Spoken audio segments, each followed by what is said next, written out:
Hello everyone, and welcome to one more episode of Oh My God, Who Let the Band Inside? The best podcast series where we talk about justice. I'm Gabriel Ida, and I'm João Taveira, the best co-host. Hello, everyone. Today exactly, we're going to talk about grandfather topic, and just step was for this thing to I think today you're ready and really John now gets to share our thoughts. So, hello, welcome, Olivia. So, it's our pleasure to have such an important candidate here with us in our podcast. So, can you talk a little bit about yourself so you can introduce yourself to our viewers? Of course. I've been a journalist for the Wall Street Journal for 5 years now, and mostly I talk about social justice. But during my career, I talk about various topics. Wow, such impressive accomplishments. I'll be proud to say that I'm a journalist of the Wall Street. I would like to ask you, what is the ethics and moralities in your publishing articles in your journalism? As journalists, like most of the journalists follow certain like this four rules. It's basically to seek and report only the truth, to minimize harm and have like compassion for those you've been writing about. Because sometimes like you need to keep the privacy of the individual while you're writing about them. Act independently. Don't let yourself be corrupt, and don't let yourself be biased also, and be accountable. What like when you get something wrong or spread wrong information, correct it and like admit your mistake. Now, be honest with us. Have you ever agreed to practice any non-ethical ways or sources in your work? And is it a common practice in the journalism world? My case, I never used anything that wasn't ethical because, well, the reason I followed journalism was because I wanted to expose the truth to everyone, to the people. So I don't think it makes sense. It doesn't go with my motive. So I never use unknown ethical ways, but I know I have been offered to like change your information or just like to remove it. I think it's very common because like it even happens like with big names. It happens to me like right now where I am, and like I am known as oh, uh, a good journalist. So it happens to me right now, and it happens since the start. So I think it is very common. I wouldn't be shocked to hear that this is a common practice, but I'm glad there's still good and ethical people like you. But I need to know something here now. How do you manage to be not biased in your work, in your publishing articles? It's very difficult not to be biased because like even though I try really hard, it's impossible to not have a little bit of yourself or your opinion on the article. Uh, well, like I had some strategies to like try to avoid that. Especially like being very sensible when choosing words. Some words can be biased, and you don't even notice. And because of that, I also reread the article several times, so nothing biased comes through. Thank you for sharing all this valuable information with us and a little bit about your work.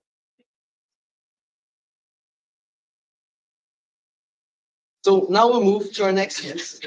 Hello, welcome, Mariana. It's a pleasure to have you with us today. Could you say a few words about your work? I started working with a company as a lawyer for over years ago. And I have just started working individually at the job and just acting as a lawyer for like I think 2 years. Oh, such a young person was so important to our growth. And do you follow any morality and ethical values in your work? If yes, what are those ethical values? I would say that some lawyers they have the practice of agreeing to work with someone who is in the wrong. And I would say that a lot of lawyers they end up forming lies and just not working the ethical way as they should. So I would say that now that I do have a name in my work and a title, I would say that I just reject every offer from someone who I think is guilty, and I just don't want to support that type of view. So I would say that my ethics are just doing what I think is the right thing. I get it. It's really important that some lawyers can't do what they consider ethical and moral and have to break sometimes to the ethical code. Yes, it is. But do you ever cross one of your moral boundaries to win a case? Why or why not? When I worked under a company, I pretty much was obligated to accept a lot of cases and just be an ethical, just so I could continue working and just so I could have a big name and just be good at my job. So I would say yes, I have already made those mistakes, but now that I have been acting alone, I don't think I've ever. You must be good to be your own boss. The type of company that do that type of action to be punished somehow. They must be. But Mariana, do you think that justice can be affected by the competence of the defendant or the prosecutor? First, I think that when you're a lawyer, everything you say, do, or show in court is going to just change the whole verdict of the case. And I think that if you have a good lawyer and have good money, even if all the evidences point at you for being in the wrong, you are going to end up innocent and regret. So I do think that it would affect someone. I think that's not a good thing, right? Because if a good lawyer that guarantees your freedom, people that can afford a good lawyer have a clear disadvantage. Yes, I agree with you. It does make me worry, but I think just a good search. It's not. Thanks, Mariana, for sharing such valuable information to us. Thanks again to Olivia. Now we will be having our next guest, but first we'll have a break. So now we have survey gives opportunity to compare space to legal plans value. Invest mobile you ever can. In League of Legends Wild Rift, you can collect and play with more than 40 different elite champions. Battle to the Rift and bring victory home. Available now. Part 3. League of Legends Wild Rift. Thanks again for sponsoring today's episode. So so now we have Bruna. Hello and welcome. Hello, thanks for having me here. Well, it's an honor to have a guest that's so mysterious and also so famous. Could you say a few words what you do first professionally, but you can keep it a secret. Okay, I'm a special agent. I have been working at FBI Washington for 8 years now.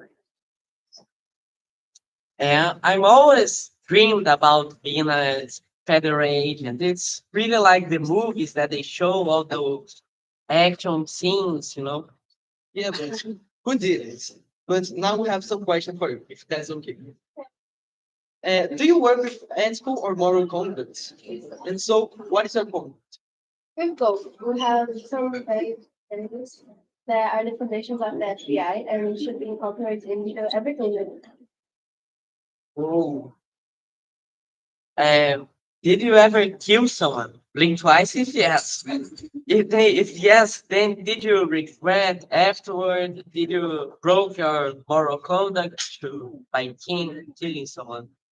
No, I have never regular and an FBI investigation started to review that before it's only necessary, and I have never has to. And I feel that killing someone doesn't only go. I agree.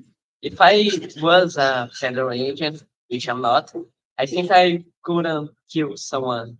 I'm just it's against my ethical codes. talking about ethic bad, did you ever break yours? Then why? And do you regret it? phases that I was offered knowledge, but I tried some evidence, but I could never accept them. Thanks, Bruno, for sharing such private information with us. Now we will be moving to our next guest. So, hello, welcome, Anna. Hi, thanks for having me here. It's a privilege to have you here, Your Honor. Could you tell us a little bit about your work and yourself? So, I've been a judge for 7 years now. I acted in New City. To be a judge at such a young age is admirable. I believe you suffered a lot of pressure to deliver verdicts and it must be hard for you to be totally fine with that. Yeah, from following that perspective, do you think that you were always capable to deliver justice? If yes or no, why or why not? So, it's very hard to always deliver justice. I really try my best, but unfortunately, sometimes the evidence and jeopardizing our lives or like some mistakes that can like change the case. So not always, but I really try my best to make the right decisions. And but like it's rare the cases that sometimes happens to. I can even imagine how difficult it must be to deal with someone's future. Must be not correctly. Yeah, I think I agree with that. That is difficult.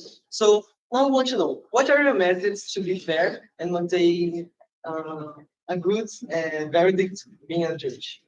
So some strategies that I use is to pay attention to the case, like look close to all the details, the evidence, what we're saying. It's very important. So final, uh, your final verdict will be based by evidence, and yeah. Other thing is to keep open-minded. So your beliefs and personal opinions, thoughts, can be like not like separated from your job because you need to like separate your job from your personal beliefs. So it won't be reacted based by your emotions. And the other thing is to keep respectful with everybody because everybody needs to be treated nicely, and especially in some cases because work and stress don't work together. Yeah, there are some indispensable rules to follow in the workplace. But did you ever rule a case and regret your verdict afterwards? If yes, what made you regret your verdict? So yes, I was it. In my first cases, I I used to mix up my emotions and my beliefs with my work, which is very unnatural.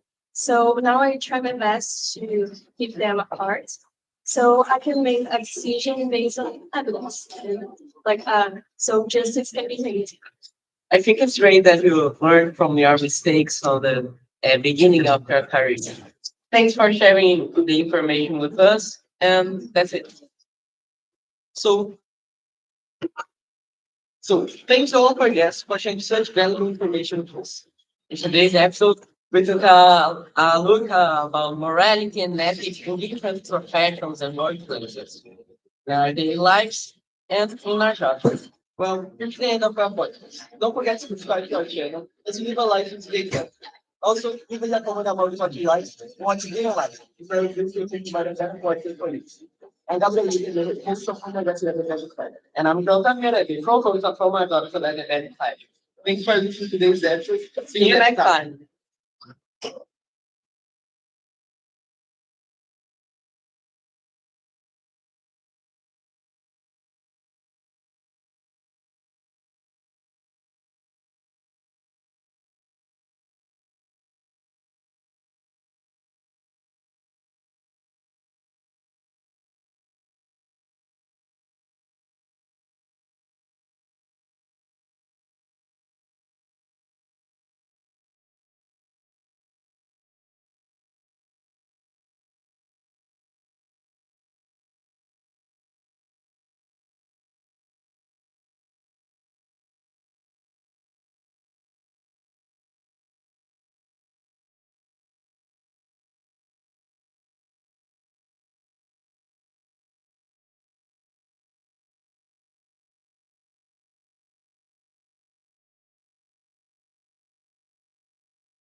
Hi everybody, welcome to your favorite show. Today we're here with some very special folks.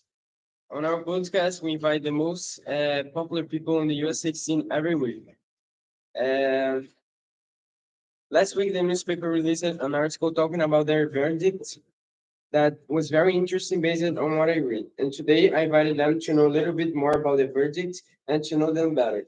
There were 12 jurors, but we just invited the main ones. Am I right? Yes. So let's pass it along. Let's start introducing you guys to our followers. I would like each one of you to tell me your names, your age, and where you live. Can you start, Juliet? Yes. So hi everyone, it's a pleasure to be here. I'm Carlo Hills. I'm 50 years old and I'm from New York. Yeah. Yeah, of course. So hi everybody. My full name is Mark Jonas Harrington. I have 48 years old and I live in Cleveland, Ohio. So, hi guys, my name is Charles. I am the oldest juror. I am 72 years old and I live in New York. How are you people living with all this fame? So I think that this fame got a little came up of a bad situation, but in my opinion, I'm like liking this attention and everybody looking at me. But now I know that I'm a public person and I need to take care of what I say and act. So, fame was just a detail. Fame for some was not good, but ended up spreading to everyone in the region.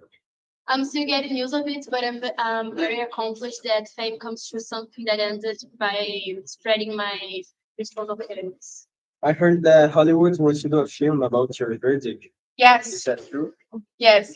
Soon the end of the verdict, Hollywood came with a proposal for us to make a film of the verdict and everybody, but we are like living with this situation.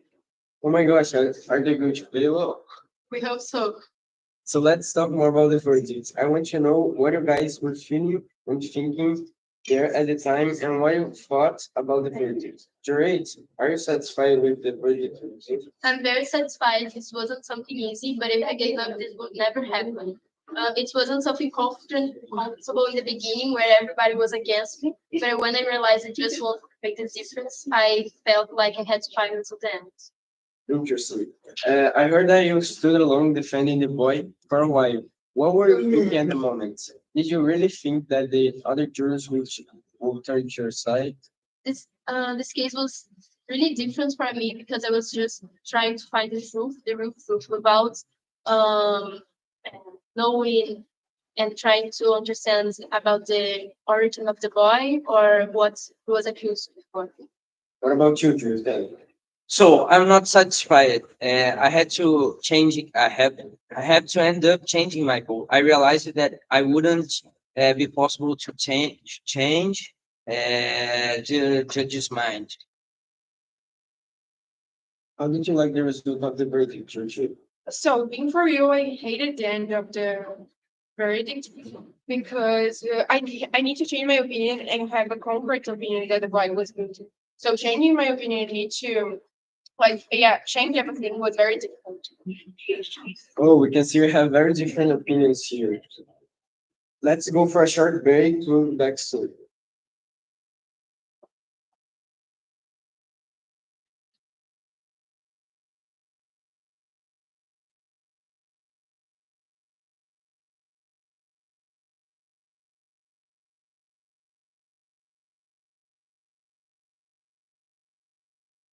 Welcome back, everybody, to your favorite show.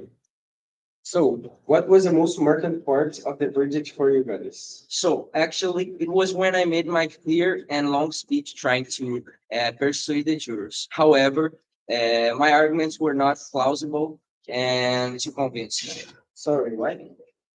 Because it was kind of relief for me. I managed it to say, and I had to say, and I felt relieved. Got it. And you? So yeah, I think that I changed my. I think what it was when I changed my vote because I was so sure I wasn't going to change my vote for anything, and being able to change and make all this change on my mind was the most marked thing that happened in the verdict. Without a doubt, for me, it was when everybody was against me, and I was the only juror that voted not guilty. It was pretty tense. Which one of you changed your votes and why? I changed my vote because I was against argument and I had no explanations for the essential situations. Since the beginning, I was the first vote not guilty. What was a moment on the verdict that you guys felt most for? So I felt very uncomfortable after juror 8 confronted me. And I felt bad. Why? I was confronted beside the point. Oh, you don't need to hide anything here, Jared. Jordan, sorry. I don't want to talk. Why did you confront you? I don't want to talk. I am limiting my rights. Okay. I don't want to talk. Sorry. Fine. When I realized that all of those men in the court doesn't listen real truth and that they just think themselves about thinking at the boy's life. Calm down, Drake. We're not here to attack anyone. So, the news released the most marked tweets during the trial. Juror 8, what did you mean when you say it always difficult to keep personal prejudice out of things like this? Due to the fact that the boy came from slums, so a lot of class social prejudice was there, and they make the jurors reach just how can I explain? They make the jurors really reach their final decisions was not whether the boy was innocent or guilty, or what was the accuracy. The prejudice was so distributed. Juror 3, I saw on the news that you talking about the relationship with you and your son during the verdict. Can you tell us why and how is your relationship with him? Yes. So I talked about my relationship with my son because I don't think it's a very distant situation. Like I fight with my son when he has 15 years old, and nowadays I haven't spoke with them. I have spoke with him for 3 years. So the boy have a fight with his father. So I thought that because I understand fights between son and dad. And it makes me understand the situation a little more that someone that don't have a son or don't fight with the son. Why was the knife theory invalidated? So the knife theory was invalidated because it's simple. Like have anyone can uh, go and buy the same knife.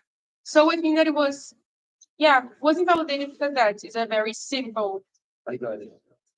Jordan, before talking smack about you, that you were racist during the treatment, do you think that you had some racist speeches during the No, trial? never. I will never do a thing related to that. Okay. Do you people consider this trial was the most important of your lives? If yes, tell me why. I think that no, because the finally result was not that I wanted, so it was not fact for me. So no, I have better ones. With more certainly, and with final results with enough proofs and evidence to know that the boy was guilty. And it was a case where a boy committed racism against a blind man. The case were analyzed, and it was discovered that the what happened was true. And soon the boy was sent straight to the prison.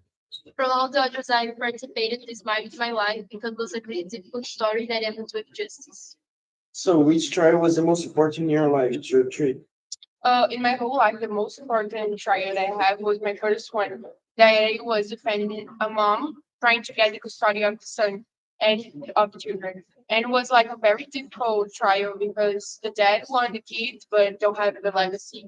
And the mom was like crying, so it was very impactful for me. So, I have some thoughts about how a verdict works and how everything happens there. Would one of you guys tell me what must the persecution do in order to get a guilty verdict?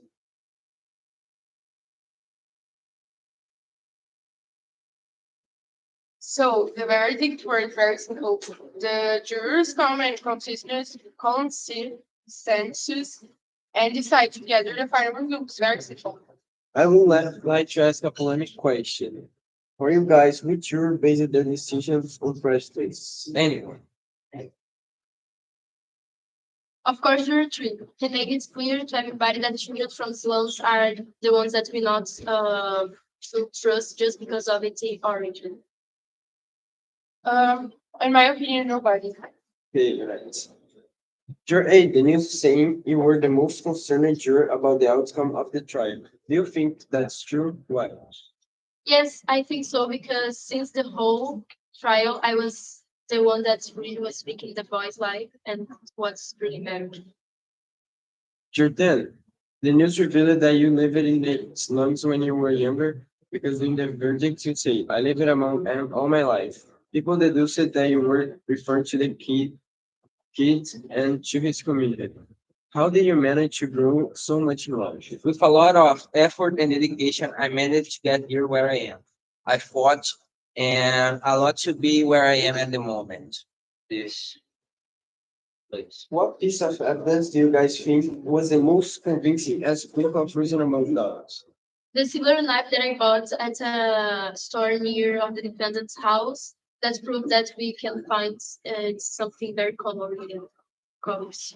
Oh, searching the part that Deuterate told at me, to not think of my son, but I think of the children that I was accusing. That was the moment I have reasonable doubt. What convinced me was when a part of a witness said he saw what happened to the crimes. The topic that has been most talked about here in the backstage is about the biggest overall message in this trial. And everybody agrees that the message is that we can't judge people because of where they live or because of where they come from. Do you guys agree with this? Yes, I agree. Of course, and I hope with all this percussion, it turns to as a whole story. So I think that I have my opinion, but I think that the places where the people live, um, like if you live in some place that is like this, you can have mirroring this for yourself. So I think that yeah, affect a little bit.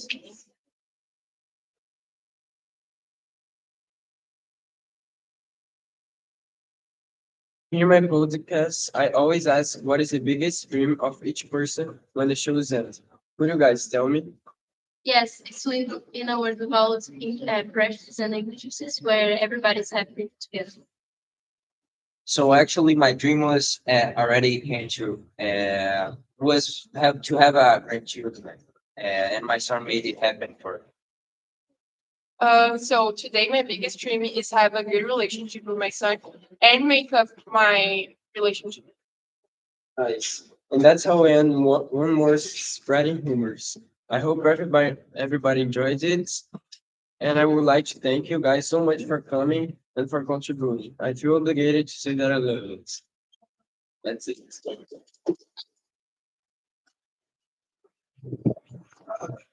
No, no,